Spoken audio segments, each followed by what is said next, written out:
దాకా నీ ప్రయత్నాలు నీ సాధనలు అయిపోయినాయి. ఇక్కడ ఏ సాధన పనికిరాదు వీసానికి అని చెప్పాం. మరి సాధన లేకుండా ఎట్లాగయ్యా అంటే గురువుని వెంబడించి స్థిర నిర్ణయంతో ఉండు. బ్రహ్మజ్ఞానం కూడా ఘోర సంసారానికి హేతు అని తెలుసుకో. పరిస్థితి ఒకటి ఉన్నదని చెప్పు. నువ్వంటూ ఉంటే అన్నీ ఉన్నాయి కాబట్టి నువ్వే లేకుండా పోవాలి, ఇది లేనిరుక అని తెలుసుకో. బ్రహ్మజ్ఞానం కూడా లేనిరుక అని తెలుసుకొని గురు దగ్గరికి వెళ్ళు. ఆ గురువు ఎంత గట్టివాడంటే గురుమూర్తి చూపకున్నను పరిపూర్ణం బెట్లు తనకు ప్రత్యక్షమగున్. పరిపూర్ణం ఏదో రకంగా ఉందంటే నేనైనా ఎక్స్ప్లెయిన్ చేయగలను. ఎవరైనా బోధగురువులు కూడా దాన్ని వివరిస్తారు. పరిపూర్ణం ఇట్టిది అటుని తెలుసుకునేది కాదు. ఆ పరిపూర్ణం ఈ అచల పరిపూర్ణ స్థితికి చేరడానికి ఒక కల్పితంగా పెద్దలు ఒక నిర్ణయించి ఎంతవరకు దాన్ని చూడాలి అంటే నీకు మూలం లేదు, నువ్వు ఉండటానికి స్థానం లేదు అన్నంతవరకే దాన్ని పరిశీలించు. అంతకుమించి నువ్వు పరిశీలించకు. ఒకవేళ పరిశీలిద్దామన్నా అది ఉత్తబట్ట బయలు ఏమీ లేదని ముందే చెప్పాం. అయితే ఏమీ లేదా అంటే ఆయన భగవంతుడు ఎట్లా అవుతాడు? భగవంతుడు అంటే ఏమీ లేదా? అది నాస్తికవాదం అవుతుంది. అప్పుడు కాదు, ఉన్నదేదో ఉన్నది. నువ్వు అనుకునే మాత్రం ఏమీ లేవు. ఏంటంటే నువ్వు అనుకున్నవని ఎరుకలేవు కాబట్టి, ఎరుకకి స్థానం లేదు కాబట్టి ఎరుక సంబంధించి ఉండటానికి వీలే లేదు. ఎరుకకి సంబంధం లేనిది ఏదో ఒకటి ఉంది. ఈ భ్రాంతికి మూలమైనటువంటి సత్తా ఏదో ఉంది, అది పరశివ సత్తా. ఆ పరశివ సత్తాని వేడుకుంటే ఈ భ్రాంతి నిర్మూలం అయితే నువ్వు భగవంతుడి దగ్గరికి వెళ్తావు. ఆ మూలా ప్రకృతి అనేటువంటి తల్లి ఆ శరణు కోరితే ఆమె ఏం చేస్తుంది? తాను తప్పుకుంటుంది పక్కకి. అప్పుడు తండ్రి దర్శనం అవుతుంది. ఈ తండ్రి దర్శనం అయినప్పుడు ఏమవుతుంది? నేను దర్శించాను అని అనడు. నేను దర్శించానంటే అమ్మ తప్పుకోలేదు. ఎరుక తల్లి మూలా ప్రకృతి తల్లి తప్పుకుంటే నీకు తండ్రి తెలిసాను అన్నావా? తప్పుకోలేదని. నిజంగా తప్పుకుంటే తండ్రి తెలియడు. అప్పుడు ఏం చేస్తుంది? అదిగో తండ్రి అని చూపించి తాను తప్పుకుంటుంది. అప్పుడు తండ్రి దర్శనం అవుతుంది. బయటకు వచ్చి ఎరుకలు అయింది అవ్వలేదు నువ్వు చెప్పలేవు. నువ్వు అక్కడ ఉండిపోతావు, నువ్వు అది అయిపోతావు. యద్భావం తద్భవతి. బ్రహ్మజ్ఞానం అయినవాడు నేను బ్రహ్మను అనుకోగానే అయిపోయాడు. ఏదనుకుంటే ఇక్కడ అచలం అనుకుంటే అవుతాడా? నేను అచలం అనుకుంటే అచలం అనే ఎరుకలో ఉన్నప్పుడు కావు. ఎందుకంటే ఎరుకకు అక్కడ పోడిమి ఎరగదు, దాని జాడ తెలియదు దానికి. కనుక పరిపూర్ణం బెట్టు తనకు ప్రత్యక్షమగున్. ఏ గురుకృప? అశరీరి గురుకృప. అప్పటికే అశరీరి అంటే ఏంటి? అష్టతనువుల్లో ఏ శరీరం లేని దిగంబరేశుడు. అటువంటి గురువు యొక్క కృప కనుక ఉంటే ఆయన కనుక పరబయలు నీకు దర్శింపజేసేటువంటి విధానం తెలియజేసి ఆ పద్ధతిలో చూపించకపోతే ఆ గురుగోప్యం గురు రహస్యం ఏదో ఉన్నది, దాని ప్రకారంగా ఆ పరమ రహస్యం ఇక్కడ ఎవరికి చెప్పేది కాదు. బోధలో అది ఎంత చెప్పినా అది అనుభవం ద్వారా దాన్ని విడుచుకుని అక్కడ పోవటంతోనే తెలుస్తుంది తప్ప అంతకు మించి ఇంకో విధానం లేదు. అందుకే దీనికి ఇంత ప్రాముఖ్యం ఈ అశరీరి గురువుకి. గురుమూర్తి చూపనేనియు, అటువంటి గురువు చూపించాడు అనుకో, పరిపూర్ణము తనకు లెస్స ప్రత్యక్షమవురా. ప్రత్యక్షం అంటే దర్శింపబడటం కాదు, నువ్వే అది అవ్వటం. నువ్వే పరిపూర్ణం అయ్యావు అంటే ఏంటి? ఎరుకపోయింది. ఎరుకపోయినప్పుడు నువ్వు అది అవుతావు. అంతవరకు అది వేరు ఇది వేరు. ఈ వేరైనప్పటికీ ఈ రెండోది భ్రాంతి, నిజానికి లేనిది, విచారిస్తే లేనిది. ఇది ఎవరు? బ్రహ్మ కూడా. చూస్తూనే ఎరుక పారిపోవునోరా. ఆ పరబయలు దర్శించినప్పుడు చూస్తూనే ఎరుక పారిపోతుంది. ఎరుక పోయిన వెనుక ఎవరా ప్రత్యక్షాన్ని, ఈ పరిపూర్ణ దర్శించిన ప్రత్యక్షాన్ని ఈ శిష్యుడు చూసి పరిపూర్ణాన్ని ఎరిగి అక్కడ ఈ ఎరుక యొక్క పోడిమి లేదు కాబట్టి ఆ పరిపూర్ణంలో ఐక్యమైపోయాడని ఏమైనా నువ్వే పరిపూర్ణమైనప్పుడు, నువ్వే బయలైనప్పుడు ఎరుక లేదు కాబట్టి, ఎరుక లేనప్పుడు నువ్వు ఇంకా పరిపూర్ణాన్ని మాత్రమే ఎరుగుతావు. ఈ పరిపూర్ణం ఎరిగేది కాదు, అయినప్పుడు దాని అవసరం ఉన్నది ఎరుక విడిపించేదాకా. ఎవరా ప్రత్యక్షాన్ని ఎరిగి ఇట్టి దట్టి దంచెరిగేవారటు మీద. ఎవరుంటారు అట్లా? ఇట్టిది అటుని చెప్పడానికి, వివరించడానికి. చివరికి అశరీరి కూడా చెప్పలేడు.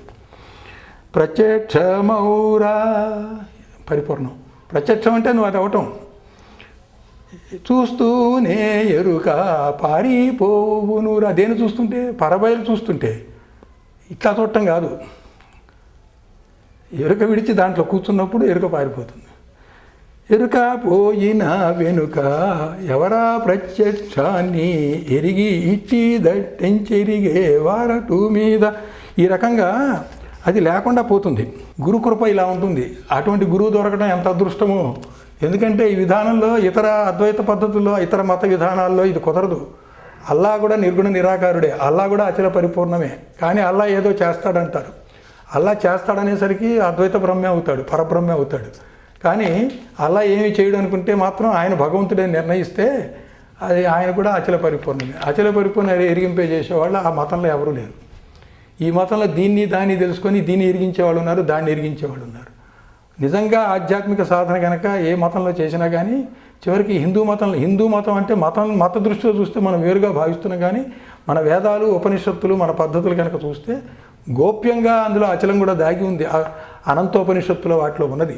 అది మన సర్వవేదాంత శిరోభూషణలో ఏరి పెట్టాం. ఉపనిషత్తుల్లో కూడా అచల బోధ ఉంది. అచల బోధ వేరు, అద్వైతం వేరు అంటున్నారు. అట్లా కాదు, రెండు ఒకటే. దీని పై బోధ అది. ఆ బోధ చెబితే నీ పుణ్యం లేదు, పాపం లేదు, నువ్వే లేదు అంటే సమాజం చెడిపోతుంది. ఏది పడితే చేస్తాడు. కనుక సమాజ రక్షణ కోసం పైగా లక్షణయుతుడైనటువంటి శిష్యుడు ఉండాలి. అతనే అచల బోధకు అర్హుడు. ఆ లక్షణయుతుడు ఎవరంటే బ్రహ్మజ్ఞానం పొందినవాడు. కాబట్టి అద్వైతాన్ని ముందే తీసేస్తే ఎట్లా? అద్వైత పద్ధతిలో బ్రహ్మజ్ఞానం పొందేదాకా దీన్ని రహస్యంగా పెట్టాలి అచల బోధని. బ్రహ్మజ్ఞానం పొందినటువంటి వాడు సచ్చిష్యుడు, లక్షణయుతుడైనటువంటి వాడు దొరికాక అప్పుడు ఆ రహస్యం విప్పాలి. ఏమిటి అంటే ద్వాదశి, షోడశి, పంచదశి. ద్వాదశి అంటే 12 అక్షరాలతో ఉంటుంది, షోడశి అంటే 16 అక్షరాలతో ఉంటుంది. ద్వాదశి దాన్ని చెప్పినట్టుగా దృశ్యం లేదు, ఉత్తబట్ట బయలని చెబుతుంది. షోడశి మూలం లేని గుర్తిరిగే శరీరం ఏమి లేదని దృక్పం లేకుండా చేస్తుంది. అయితే పంచదశి యొక్క అవసరం ఏమొచ్చింది? పంచదశి ఏం చెబుతుందంటే కళలో దోచినవి ఎలాగో అలాగే. ఇంత చెప్పిన తర్వాత ఏమండి ఇంత ప్రయాణం చేశాం మేము, భ్రాంతో బోన్తో ఏదో ఒకటి, ఉన్నదో లేదో కల్పితం ఏదో ఒకటి, మరి అదంతా ఉంది కదా, దేనివల్ల వచ్చిందంటారు? మీరు చెప్పారు, నాకు అర్థమైంది, ఇదంతా లేదు, నేను లేను, నాకు దృశ్యమైంది లేదు, అంతా పరిపూర్ణమే, అంతా ఉళ్ళక్కే, అంతా ఉన్నది పరబయలే, అది దర్శించేస్తే నేనే లేకుండా పోతాను. బాగానే అర్థమైందండి. ఎంతసేపు చెప్పినా ఇది బాగానే అర్థమవుతుంది, ఎందుకంటే ఎరుకలో ఉన్నావుగా. కానీ ఇంకో చిన్న సందేహం ఉంది. ఎంత లేకపోయినా ఇంత బాధించింది ఏంటిది అంటే, నీ కళకి మూలం ఏంటి? మీకు కళ వచ్చింది, కళకి మూలం ఏంటి? మేల్కొన్నాక అది కరెక్టేనా, సత్యమేనా? అంతే. ఇది కళలో చూచినవి ఎలాగో అలాగే అనేదే పంచదశి. కళలో చూచినవి ఎలాగో అలాగే అని చెప్పేది పంచదశి మంత్రం. దీంతో సందేహ నివృత్తి అయిపోతే పట్టుమని ఎరుక విడుస్తాడు వాడు. అందుకే మూడోది చెప్పడం జరిగింది. ఇక పరమపదం, ఈ పరబయలే అచల పరిపూర్ణమే అసలైన నిజమైన పరమపదం. మరి అద్వైతులు ఏం చెబుతారంటే పరమపదం అంటే బ్రహ్మజ్ఞానం చెప్తారు, లేకపోతే వైకుంఠధామం అంటారు, లేకపోతే కైలాసం అంటారు, లేకపోతే కైవల్యం అంటారు. కానీ ఇక్కడ పరమపదం అంటే ఏంటంటే అచల పరిపూర్ణం. పరమపదమనిన బయలన గురుగుహ్యమన అనంతమనిన గోప్యం బనినన్. పరమపదానికి ఇన్ని పేర్లు ఉన్నాయి. పరమపదం అన్నా, బయలన్నా, గురుగుహ్యం అన్నా, గురువు చెప్పే మర్మం అన్నా, అనంతమన్నా, గోప్యమన్నా, పరిపూర్ణమచలమనినను, పరిపూర్ణమన్నా, అచలమన్నా, స్థిరమనగా స్థిరం, కదలదు. బట్టబయలు, ఇదంతా బట్టబయలే. తెలియు మాయప్ప, నా తండ్రి తెలుసుకో. ఎరుక మరపులు లేని పరవస్తువన బయలే తెలియు మాయప్ప. ఈ తెలిసి నా తెలివి మానప్ప. ఇక్కడ ఉన్నది అసలు పరబయలు చెప్పానుగా, తెలిసింది అనబాకండి. ఈ తెలిసిన తెలివి కూడా మాను. ఎందుకంటే ఎరుకుంటుంది, ఎరుక పోవాలి కదా. ఇంత చెప్పినా ఎంత ప్రబోధైనా నువ్వు అది అవ్వటానికి, ఏది అవ్వటానికి, ఎక్కడ ఎరుక లేదో అది అవ్వటానికి. నువ్వు ఎరిగావా అది అందదు. కాబట్టి అందని దాన్ని ఎరిగిన తెలివిని మాని. ఎందుకంటే ఇది మానడానికి దాన్ని చెప్పాను తప్ప ఇది వదలాలి. దీన్ని ఎంత చెప్తే ఇది అంత గట్టి పడుతుంది, వదలదు. దీన్ని చెప్పడం మానేసి ఉత్తపట్టబయలు ఎంత చెప్తే అప్పుడు ఇది పోతుంది. ఇది పోవడానికి అది చెప్పాను కానీ దాన్ని తెలుసుకోవడానికి చెప్పలే నేను. దాన్ని తెలుసుకొని మళ్ళీ కూర్చోకు, ఇట్టిది అట్టిది అనుకో. ఒకవేళ నేను చెప్పాను, ఇది వదలటం కోసం చెప్పాను కాబట్టి బాగా అర్థం చేసుకో. అర్థం అయిన తర్వాత అలా ఉండు. ఎలా ఉండాలి అని మననం చేయబాక, ఎలా ఉండాలో చెప్పింది నిధిధ్యాస చేయబాక. మానప్ప అంటే అది. ఆ తెలిసిన తెలివిని, ఆ ఎరుకని, ఆ జ్ఞప్తిని మాని. బట్టబయలను దీనికి మొట్టమొదల్ పేరు లేదు. ఎవడైనా పేరు, భగవంతుడు తన పేరు తను పెట్టుకున్నాడా? ముదమున ఎరుకే పుట్టి పేరు పెట్టి. ఎరుకే పుట్టి, పరబయలు అట్లాగే ఉంది, అదేం పుట్టించలా. ఎరుక తనకు తానుగా పుట్టింది. పరబయలుకి తనే పేరు పెట్టింది, కానీ పరబయలుకి ఇది నా పేరు అని ఇది చెప్పలా, దాని పేరు అదేం పెట్టుకోలే. దీనిని పట్టుక లవ్వాడలేక, అదే బ్రహ్మం అనుకొని దాన్ని పట్టుకుందామని చూసింది, అక్కడ ఏమీ లేదు, అది ఏమి ఇవ్వలేదు. కాబట్టి మామూలు బ్రహ్మగానే ఉన్నాడు, కానీ అచల పరిపూర్ణ పరబ్రహ్మగా కాల. ఆ బ్రహ్మలో ఉండడానికి చాలా చాలా ప్రయత్నం చేశాడు, లవ్ చేశాడు, ఆ లవ్వాడలేక వదిలేశాడు. పారిపోవునురా, అప్పుడు అది పారిపోతుంది, అప్పుడు పారిపోతే ఎరుకుండదు. కనరాదిందు దూరా నేరదు, అది కనరాదు, అందులో నువ్వు దూరడానికి అది సంధి వద్దు, ముళ్ళుగుచ్చ సంధి లేదు అక్కడ. పుట్టి చచ్చుచూ మళ్ళీ పుట్టి గిట్టు చూబుట్టు నిట్టి తిప్పల నందు ఎరుకే బయలు నువ్వు చూస్తే, బయలు చూస్తే ఇక పుట్టి చచ్చేది ఉండదు, ఎరుక ఉండదు, అంతా భ్రాంతి అని నిర్ణయం అయిపోతుంది, ఏమి లేకుండానే పోతుంది అది. పారిపోవునురా కనరాదిందు దూరా నేరదూరా, పరబయల్లోకి ఎరుక దూరదు, పారిపోతుంది అంతే. అంటే గురువు చూపించిన ప్రకారంగా దర్శించవలసిన రీతిగా పరబయల్ని ఏ శిష్యుడైతే దర్శించగలడో అప్పుడు ఎరుక పారిపోతుంది.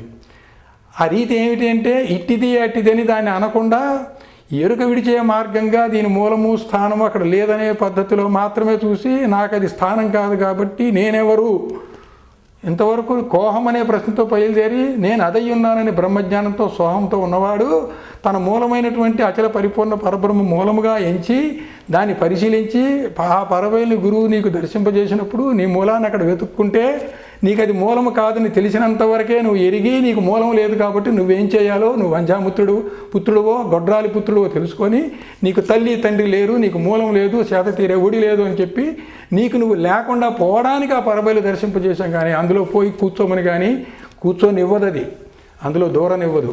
అది బట్టబలి యొక్క పరిపూర్ణ యొక్క తత్వం. పైగా ఈ అఖండ ఎరుక అంటే ఏంటంటే, మన ఈ అఖండ ఎరుకని కేవలపు ఎరుక, మలినపు ఎరుక, మిశ్రమపు ఎరుక అని చెప్పి దాన్ని కొన్ని భాగాలు చేసి తెలుసుకున్నాం, ఖండ ఎరుకలు చేసి. అసలు ఇంకొక రకంగా చేయొచ్చు. దృగ్దృశ్య పద్ధతిలో వ్యష్టి సమిష్టి పద్ధతిలో పిండాండాన్ని ఎరిగే అహం ఈ జీవులు సమిష్టి, బ్రహ్మాండాన్ని ఎరిగే అహం 4. ఈ 4 ఖండ ఎరుకలు ఉన్నాయి. దృశ్యంలోనేమో పిండాండాహం బ్రహ్మాండాహం ఉంది, దృశ్యంలోనేమో పిండాండము బ్రహ్మాండం ఉన్నాయి. ఈ రకంగా ఈ 4 ఉన్నాయి. ఈ 4 కలిపి అఖండ ఎరుక. పిండ బ్రహ్మాండంబులు రెండును ఈ రెంటిలోని రెండహములు, పిండ బ్రహ్మాండాలు 2, ఆ రెండింటిని ఎరిగి నేను అనుకునేటువంటి అహములు. ఈ ఖండములు 4 గూడి అఖండంబగు ఎరుక రూపు గణరామా తండ్రి, ఇది తెలిసిన గరుడే తల్లిదండ్రి. ఖండములుగా గనుపించే ఎరుకానే దండిదానేటి యుద్ధండుల కలనైనా కనరామా తండ్రి, ఇది తెలిసిన గనుడే తల్లిదండ్రి. అఖండ ఎరుకని ఈ విధంగా చూడండి, ఇంకేం ఉండదు, అంతే. పిండాండాహం లేదు, బ్రహ్మాండాహం లేదు. ఈ 4 కలిపి అఖండ ఎరుక. టోటల్గా అఖండ ఎరుకే లేదు. ఎట్లా? పరబయలు చూస్తే లేదు. పరబయలు చూసేంత దాకా భ్రాంతిలో అన్నీ ఉన్నాయి. అంటే మేల్కుంటే లేదు, కళలోనే ఉంటే కళ సత్యమే. మేల్కోవడం అంటే ఇక్కడ ఏంటి? ఆత్మ మేలుకో అని మేలుకొల్పించాం. నువ్వు బ్రహ్మజ్ఞానంలో ఉండి అక్కడి నుంచి మేలుకున్నప్పుడు ఎరుక విడవటమే. ఎరుక విడిచి లేనెరుకలో చూస్తే ఇది భ్రాంతి నీకే తెలుస్తుంది. అందుకు ఆత్మ మేలుకోనేది. ఆత్మ మేలుకుంటే ఎరుక విడువని. ఏంటి మేలుకుంటే ఇది కళ అని దృఢమయ్యి అసత్యమని దృఢమవుతుంది. అప్పుడు ఇది సురస్వప్నం అని తేలుతుంది. సురస్వప్నం తేల్చుకోవాలంటే ఆత్మ మేలుకో అన్నాం. ఆత్మగా మేలుకున్నప్పుడు తనతో సహా అంతా కూడా పిండ బ్రహ్మాండాలు 2 ఉన్న 2 అహాలు కలిపి 4 కలిసి అఖండ ఎరుక లేనిది. టోటల్గా లేకుండా చేస్తే నువ్వు పోతావు, కొంచెం లేకుండా చేస్తే ఇంకో దాంట్లో కూర్చుంటావు. ఆ రకంగా ఇది చెప్పడం జరిగింది. అసలు ఈ ఎరుక యొక్క పద్ధతులు తెలుసుకుందాం. ఎరుక అసలు ఏ రూపంలో ఉంటుంది? ఎరుకే విద్యలు, ఎరుకే ప్రణవనాదంబు. ఎరుక విద్య అవిద్య, జ్ఞానం అజ్ఞానం. ఎరుకే ప్రణవనాదం, ఓంకారం, బ్రహ్మనాదం. ఎరుకే కళయున్ ఎరుకే బిందువు చిత్ సత్ ఎరుకే చిత్తు సత్తు కూడా ఎరుకే. ఎరుక నిర్ణయం చేసుకోండి. ఇవన్నీ ఎరుకే, ఇవంతా లేనివే, ఇవన్నీ విడవలసినవే, అచల పరిపూర్ణమే ఉన్నది. ఏది లేదో తెలుసుకోండి. మీరు మీ అనుభవంలో ఏమొస్తున్నాయో చూసుకోండి. ఇవైతే మాత్రం లేనిదే భ్రాంతి అని చెప్పి వెంటనే దాన్ని నిరసించండి. చిత్ సత్ ఎరుకే ఆనందం ఇవి నీ వెరుగు సద్బుద్ధి. ఆనందం కూడా ఎరుకే. సద్బుద్ధి అంటే సత్ బుద్ధిగా కలవాలి. ఈ సత్ అంటే ఇక్కడ ఏది? అసలు ఎప్పటికీ కదలింది అచల పరిపూర్ణమే సత్తు. ఆ సత్తును దర్శించి సత్తుని ఎరిగినటువంటి వాడు ఆ ఒక్క ఎరుక అట్టుబెట్టి ఇవన్నీ పోగొట్టు. ముందు మోక్షంలో కూడా మోక్షం అనే కోరిక అట్టుబెట్టి ఇతర కోరికల్ని వదిలిన తర్వాత చివరికి మోక్ష సన్యాసం చేశాం. అప్పుడు నిజమైన మోక్షం వచ్చింది. ఇక్కడ కూడా ఏంటి? అచల పరిపూర్ణాన్ని తెలుసుకున్న ఎరుక అట్టపెట్టి ఈ ఎరుక ఆధారం చేసుకొని విద్యని అవిద్యని సత్తుని చిత్తుని ఆనందాన్ని నాదము బిందు కళలన్నిటిని కూడా ఇంతకుముందు ఏది గొప్పదని అనుభవించి నువ్వు దాంట్లో స్థిరమయ్యావో అవన్నీ లేనివని నిర్ణయించుకో. సద్బుద్ధి అన్నాడు. ఆ సత్తు అది సత్యమే, కానీ ఆ సత్తుని ఎరిగేటువంటి ఎరుకుంటే నువ్వు ఇంకా చేరనట్టు. కాబట్టి దాన్ని ఎలా విడిపించాలో అది గురువుగారు చూసుకుంటారు. అక్కడ బోధ లేదు, కానీ ఇంతవరకు బోధ చెప్తున్నాం. సత్తులో స్థిరపడు, ఆ సత్తుని తెలుసుకో, పరబయలు తెలుసుకో, బట్టబయలు తెలుసుకో. తెలుసుకునేటప్పుడు ముందుగానే జాగ్రత్తలు చెబుతున్నావు. ఇట్టిదెట్టి తనబాక, నీ మూలం కోసం చూసుకో. అది లేదు. నీ నా మాటలెరుకే నీ బద్ధి. ఇప్పుడు నేనే గురువుగారు ఏ మాట చెబుతున్నా అది నిబద్ధం, అది స్టాండర్డ్, దాన్ని పట్టుకో. ఆ రకంగా ఎరుకే ఇహ పర సౌఖ్యము ఎరుకే జ్ఞానజ్ఞేయం ఎరుకే మోక్షం. త్రిపుటి కానీ ఇక్కడ త్రిపుటి చెప్పట్ల, జ్ఞానము జ్ఞేయమే చెబుతున్నాడు. జ్ఞాత లేడు, జ్ఞానమే తానైనటువంటి బ్రహ్మ, జ్ఞేయ వస్తువేమో ఇక్కడ పరబయలు. బ్రహ్మజ్ఞానం పొందినవాడు త్రిపుటి పోయింది, అయినా మళ్ళీ త్రిపుటి వచ్చి కూర్చుంది. ఎక్కడి నుంచి? పరబయలు లక్ష్యం కాబట్టి అది ఉంది. ఎరుక బయలు రెండు ఉన్నాయి. ఈ జ్ఞానమేమో బ్రహ్మజ్ఞానం, జ్ఞేయమో పరబయలు. పరబయలు ఎరిగేది కాదు, రెండు ఉన్నాయి. రెండిట్లో ఈ జ్ఞానం అనేది పోతే జ్ఞేయమైన ఇది నిశ్చయం అవుతుంది. నువ్వు అది అయిపోతావు. ఇక అడిగేవాళ్ళు లేడు, చెప్పేవాళ్ళు లేడు. అది ఏమిటో అయోమయం మాత్రం కాదు. ఎరుకే మోక్షం. సాధారణ మోక్షం కూడా ఎరుకే. అది సాలోక్యం కావచ్చు, సామీప్యం కావచ్చు, సారూప్యం కావచ్చు, సాయుధ్యం కావచ్చు. ఎరుకే భక్తి విరక్తులు ఎరుకే సంకల్పమని నీ వెరుగు సత్కీర్తి. ఇవన్నీ ఎరుక యొక్క రూపాంతరాలు. చింతల తోటన ఎరుకే. ఎన్నో చింతలు చేస్తున్నారు, ఎన్నో ఆలోచనలు చేస్తున్నారు, ఎన్నో సంకల్పాలు చేస్తున్నారు. దానివల్ల ఎన్నో సృష్టిలు జరుగుతున్నాయి. భ్రాంతి రూప సృష్టిలో పడి దాంట్లో మునిగి దాని అనుభవాల్లో కొట్టుకుంటూ జననమరణ చక్రంలో తిరుగుతున్నాం. ఈశ్వరుడు కూడా అలాగే తిరుగుతూ ఉన్నాడు. వింతల పుట్టిల్లనంగా వెలసిన దెరకే. ఈ వింతల పుట్టిల్లి అంతా వింతలే. ఇప్పుడు చదువుకున్న బోధ అంతా కూడా వింతలే. ఇది వింతలు, ఇది భ్రాంతి అని తెలుసుకో. తంతుల పేటన ఎరుకే. తంతులు అంటే దారాలు. తంతుల పేట అంటే చిక్కుపడిన దారాల మూట, ఉండ. చిక్కుపడిన దారాల ఉండ. ఇదే, ఎంతకంటే ఏమి లే. ఇది ఎక్కడికక్కడ తప్పుదామని చూసి ఇటు తీద్దామని చూస్తా. ఏ లేదు, కట్టి ఇదంతా అఖండ ఎరుకను పక్కన పెట్టి ఇది లేనిదను. మళ్ళీ అఖండ ఎరుకలో ఉన్న చిక్కులు తీయడానికి ప్రయత్నం చేయబాక. పంతములకు చూడ.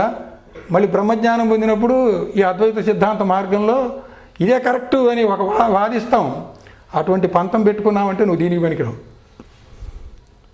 మూల బలమన్న ఎరుకే. ఏదో ఆదిశక్తి, మూలశక్తి, మూలా ప్రకృతి ఏదో బలం ఉందన్నావు కదా, అది కూడా ఎరుకే. జగజ్జనన స్థలమన్న ఎరుకే.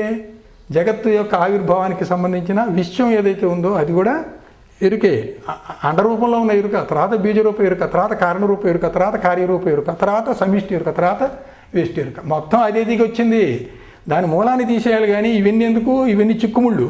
ఈ దారాలు ఉండలు చిక్కుపడ్డవానికి ఈ చిక్కులు తీస్తూ కూర్చోబాక. మొత్తం అఖండ ఎరుకను తేల్చేసుకొని మూలం తీసేయి. భ్రాంతులకెల్లాను. కనుక ఈ రకంగా ఎరుక విషయము, అచల పరిపూర్ణ విషయము మనం చాలా వరకు తెలుసుకున్నాం. నరస్వప్నము, స్వరస్వప్నం అంటే ఏంటి తెలుసుకున్నాం. ఇంకొకటి చూద్దాం. ఎరుక ఆటలాడిస్తుంది అనుకున్నాం కదా.